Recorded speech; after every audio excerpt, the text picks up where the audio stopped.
사도행전 21장 37절부터 40절입니다.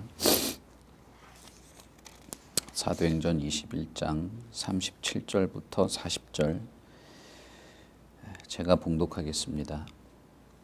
바울을 데리고 영내로 들어가려 할 그때에 바울이 천부장에게 이르되 내가 당신에게 말할 수 있느냐? 이르되 내가 헬라 말을 아느냐?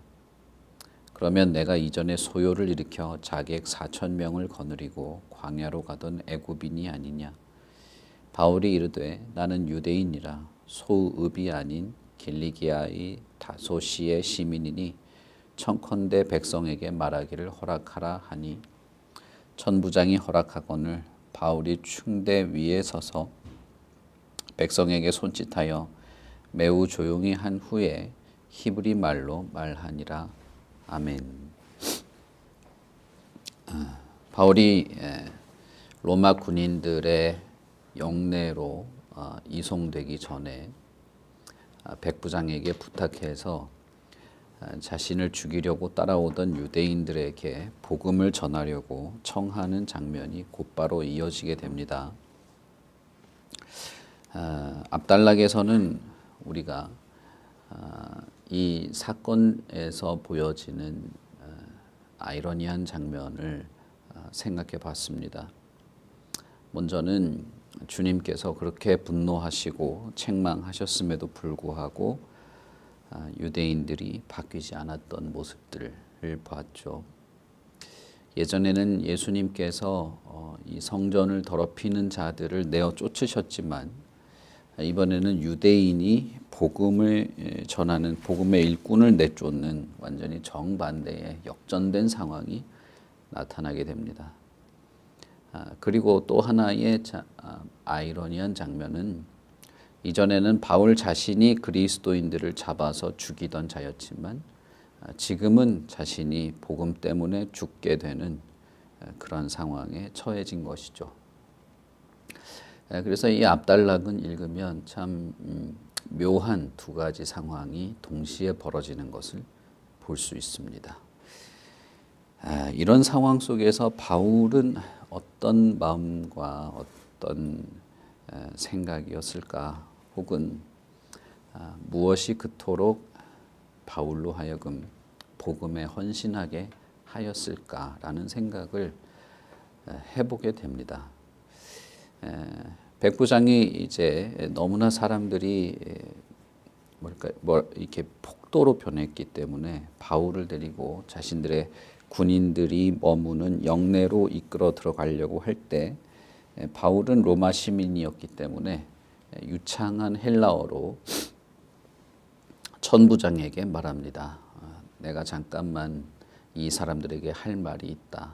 허락해 줄 수 있느냐? 그때 천부장은 이제 깜짝 놀랐죠. 너가 헬라 말을 할 수 있냐? 혹시 예전에 어떤 소요를 일으켜서 유대 사회에 큰 파장을 줬던 애굽인이 너냐라고 물어봤을 때 바울 사도는 아니다. 내가 그런 조그만 시골 동네 출신이 아니고 길리기아의 다소, 다시 말하면 로마라는 거예요. 로마 식민지에서 태어난 로마 시민 출신이다 라고 말하죠. 그러니까 천부장은 바울에게 말할 기회를 허락하게 됩니다. 그리고 40절에 보시면 이번에는 바울은 히브리어로 말하게 되죠. 그러니까 로마 사람에게는 헬라어로 다가가고 유대인들에게는 이제 히브리어로 다가가는 일을 한 것입니다. 이런 면에서 바울 사도는 우리가 그 압달락에서 살펴본 것처럼 유대인에게는 유대인을 얻고자 하여서 율법의 어떤 복음을 훼손시키지 않는 한에서 율법을 따르는 일도 했지만 이방인들에게는 이방인을 얻고자 해서 복음을 훼손시키지 않는 한에서 그들의 문화에 동참했던 것들을 우리가 또 느끼게도 되죠. 어쨌든 바울은 말할 기회를 얻게 되어서 영내로 들어가는 계단 위에서 뭐라고 해야 될까요? 유대인들을 향한 마지막 설교 같은 것을 하게 됩니다. 설교의 내용에 대해서는 우리가 살펴보지 않았지만 저는 이 장면에서 마지막 로마의 그러니까 로마의 경계죠. 유대 땅에 있지만 그 자리는 이제 로마 영토로 인정되는 마치 이런 대사관 같은 그런 느낌이죠. 거기에 앞서서 바울이 유대인들을 향해서 말을 전하려고 하는 복음을 전하려고 하는 이 장면을 좀 생각해 보았으면 좋겠다는 그런 마음이 듭니다. 앞선 단락에서 우리가 느꼈던 이 두 가지 아이러니한 상황이 바울을 조금 이해하는 데 도움이 될 것입니다. 먼저 바울은 유대인이었습니다. 그는 유대인이 어떤 마음과 어떤 상황에서 이런 일을 하고 있는지를 잘 알고 있었습니다. 왜냐하면 바로 자신도 그런 유대인이었기 때문입니다. 아마도 그토록 폭력적인 유대인들을 볼 때 바울은 마치 자기 자신을 보는 듯 했을 것입니다. 사실상 이런 이 폭력적인 이 폭도들은 바울 자신이었죠. 다른 누가 아닌 바울 자신의 모습이었습니다.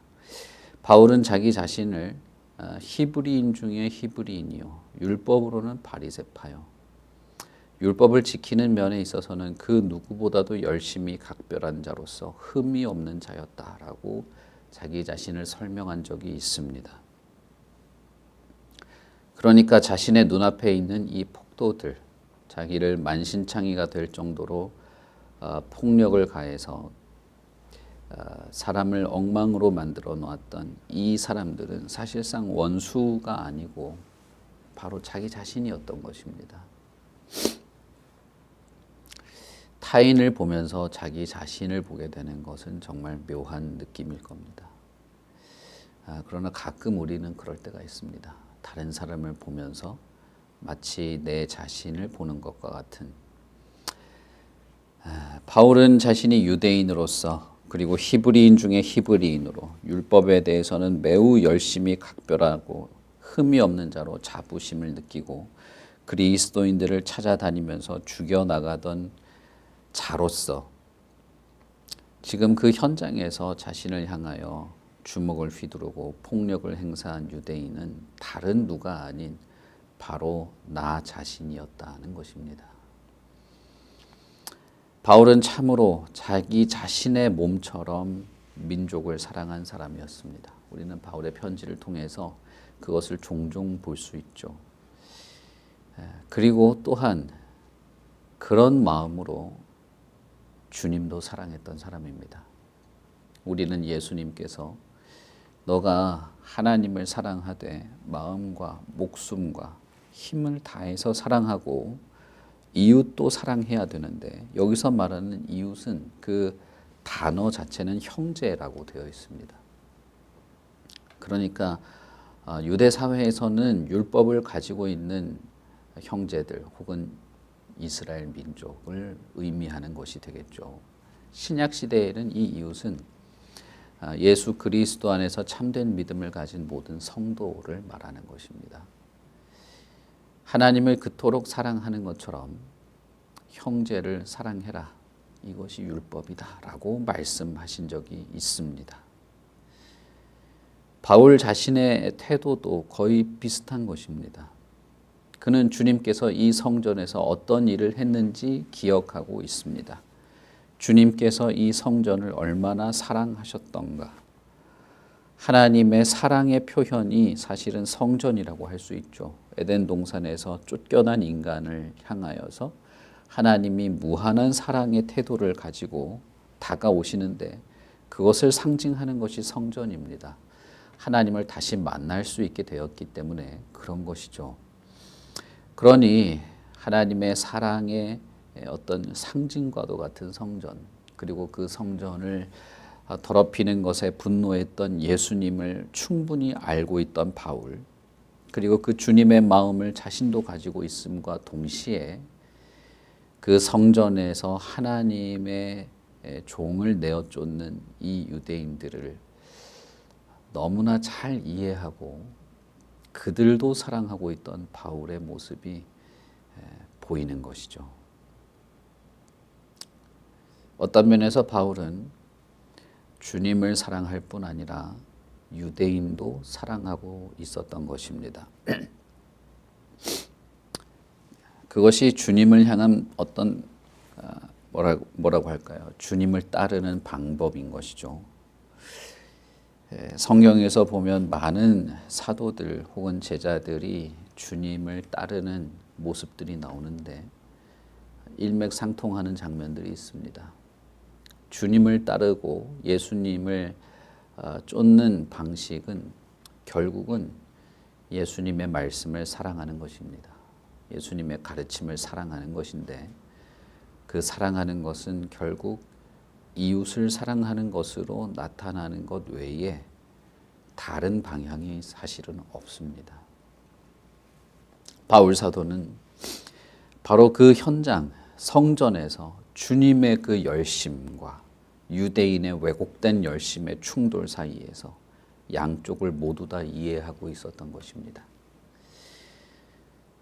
이런 마음, 이런 어떤 그 심령은 구약 성경에도 여러 번 나옵니다.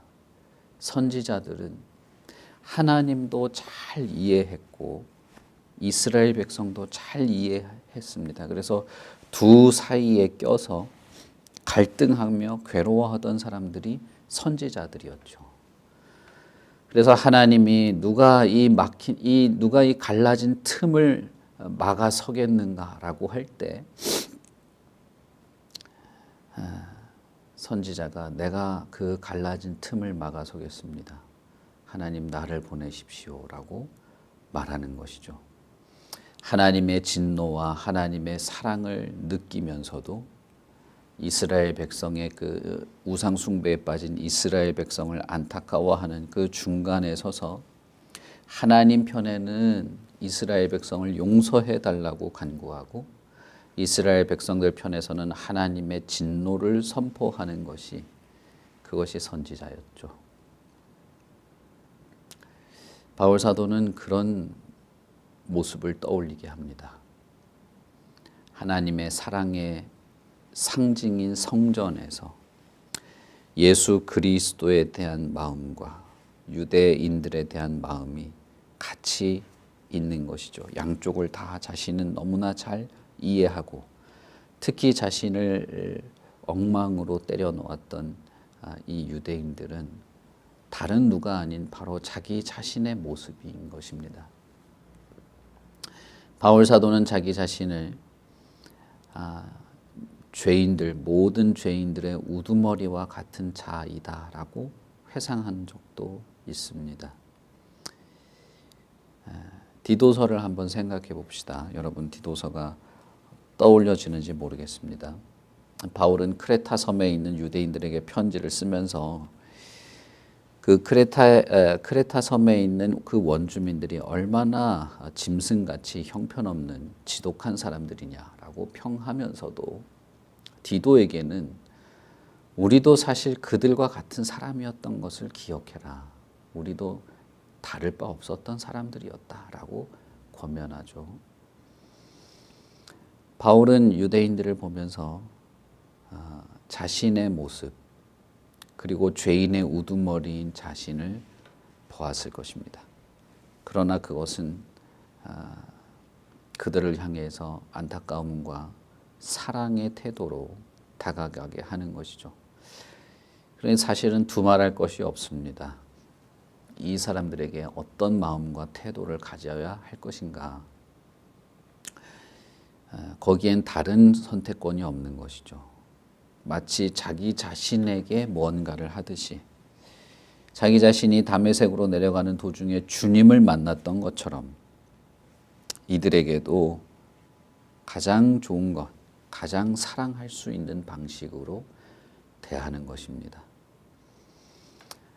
주님을 사랑하는 것은 어떤 것이고 그리고 이 형제들, 과거에 나와 똑같은 이 형제를 내가 사랑하는 것은 어떤 방식으로 사랑할 수 있는가. 그것은 결국 바울에게 있어서 최선의 것을 주는 것이었는데 그것은 예수 그리스도를 전하는 것이었습니다. 어떤 면에서는 바울이 예루살렘으로 돌아올 때부터 자신이 어떤 문제로 어떻게 일이 흘러갈지는 몰랐지만 죽게 될 것을 이미 예상하고 있었습니다. 그런 면에서 그는 예루살렘으로 오는 도중부터 유대인들에 대한 생각들을 깊이 하고 있었을지도 모릅니다. 저는 그랬을 거라고 생각이 됩니다.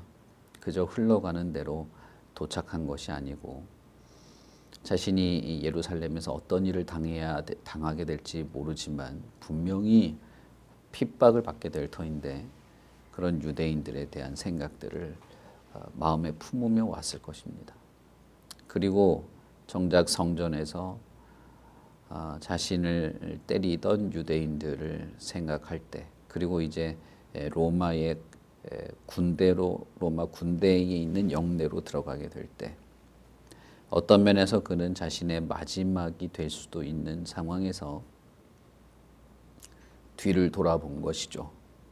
살기등등한 눈빛으로 자신을 쳐다보고 있는 유대인, 그리고 그 뒤로 보이는 성전, 그 성전에서 말씀을 전하셨던 주님과 그 주님의 사랑이 드러나 있던 성전 안에서 전혀 주님을 느끼지 못하고 폭도가 되어 있는 유대인.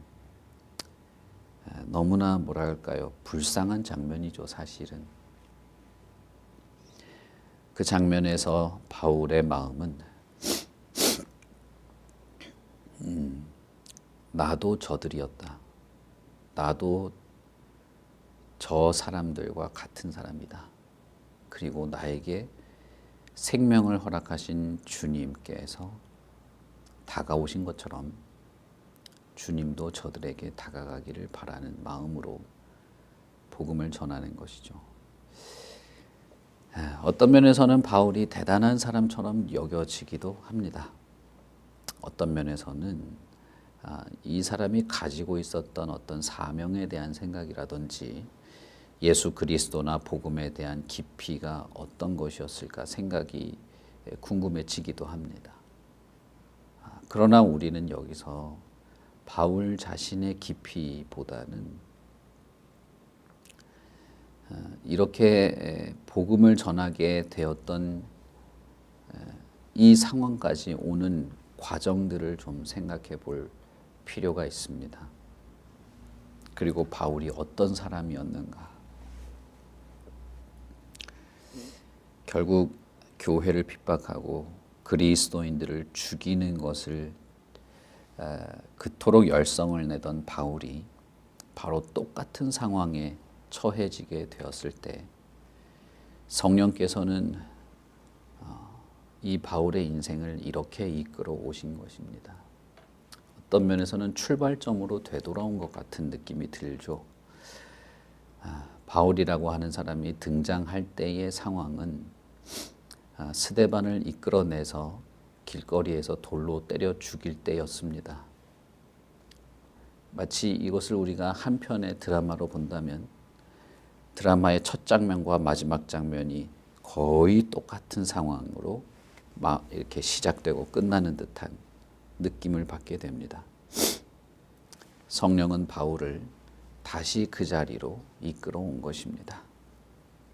그 상황에서 처음은 교회를 핍박하던 자였지만 내가 이제는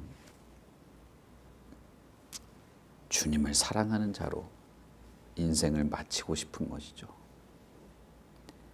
결국 바울의 인생을 이끄신 성령의 역사 속에서 바울은 자신에게 주어진 사명을 묵묵히 감당하고 있고 주님을 사랑하는 것과 이 폭도를 사랑하는 것, 그것은 결국 자기 자신을 돌아보며 자신을 이끌어온 성령의 손길을 느끼는 가운데 하게 되었던 것이 아닐까 생각해 보게 됩니다.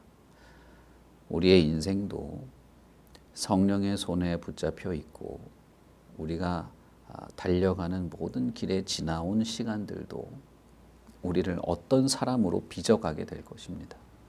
우리 교회도 우리 교회가 지나오는 모든 과정이 어떤 교회로 방향을 가지고 가게 될 것입니다. 어디로 갈지는 우리가 정확하게 알지 못한다 할지라도 분명히 아는 것은 성령께서 우리를 가장 필요하고 적절한 자리에 두실 거라는 겁니다. 내가 지나온 모든 인생의 과거의 경험과 나의 인격과 생각과 마음과 태도가 준비된 상태에서 성령께서 가장 적절하고 준비된 자리에 저와 여러분을 그리고 교회를 있게 할 것입니다. 그때 우리는 성령께서 보여주시는 그 길을 뭐라고 할까요? 막힘없이 걸어가면 되는 것이겠죠. 바울 사도는 22장부터 이 유대인들에게 히브리어로 설교를 하게 됩니다. 아주 긴 설교를 이어가게 되는데 사도행전에 등장하는 여러 설교들 중에서도 꽤 이렇게 길게 기록되어 있는 것 중에 하나입니다. 바울은 어떻게 그 상황에서 그렇게까지 할 수 있었는가? 우리는 그것을 알 수는 없을 겁니다.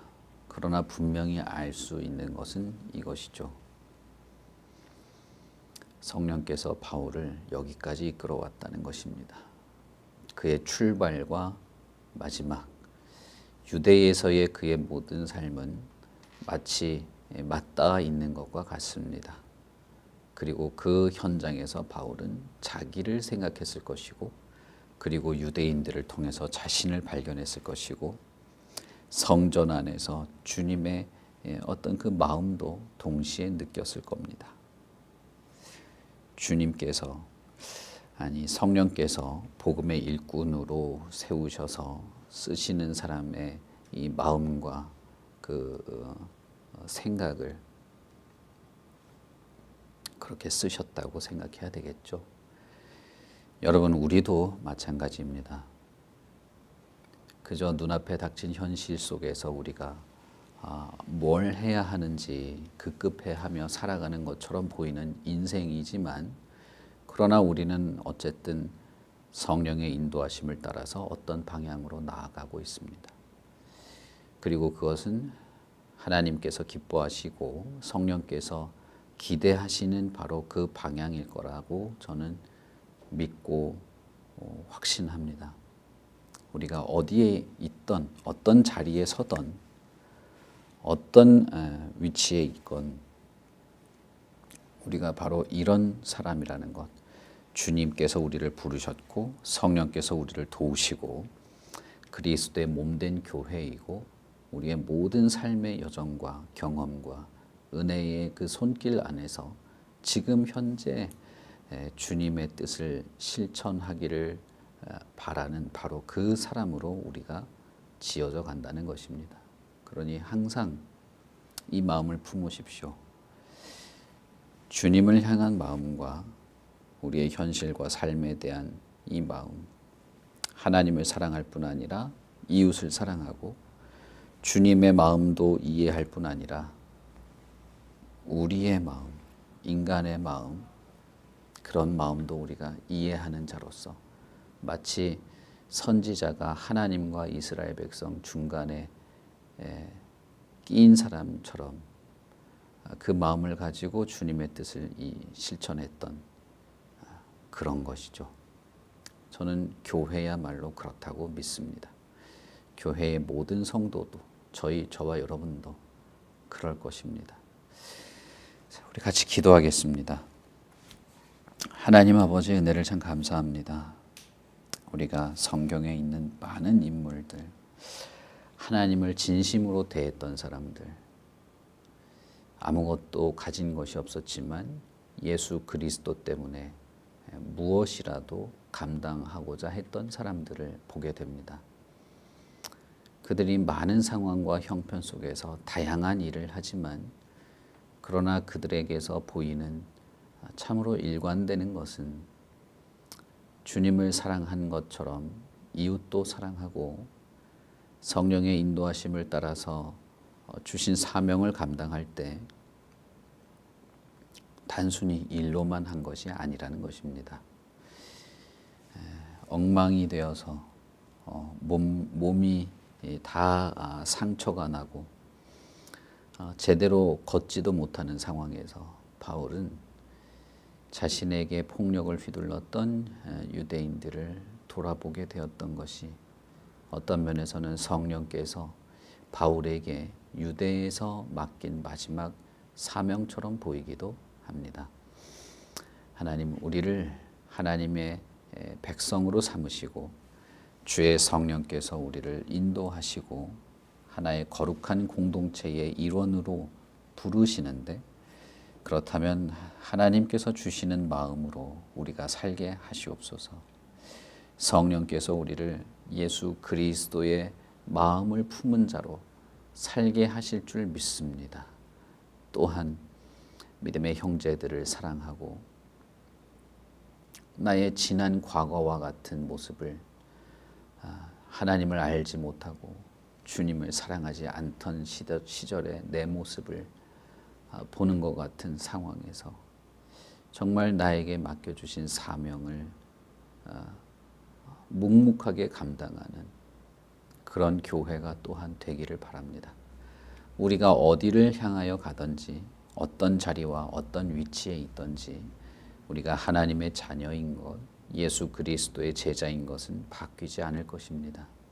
그러니 하나님이여, 참사랑교회 모든 성도들 하루하루의 모든 삶과 아침과 저녁까지의 살아가는 모든 인생의 여정과 경험들이 참 하나님의 은혜 안에서 성령의 도우심과 인도하심을 따라서 살아가는 것이 되게 하시고, 인생의 어느 순간에 어떤 자리에서라도 참 하나님의 자녀답도록 성령의 뜻하신 바대로 거침없이 살아가도록 그렇게 역사하여 주시옵소서. 감사합니다. 예수님 이름으로 기도합니다. 아멘. 하늘에 계신 우리 아버지여, 이름이 거룩히 여김을 받으시오며 나라의 마옵시며 뜻이 하늘에서 이룬 것 같이 땅에서도 이루어지이다. 오늘날 우리에게 일용할 양식을 주옵시고 우리가 우리에게 죄 지은 자를 사하여 준 것 같이 우리 죄를 사하여 주옵시고 우리를 시험에 들게 하지 마옵시고 다만 악에서 구하옵소서. 대개 나라와 권세와 영광이 아버지께 영원히 있사옵나이다. 아멘.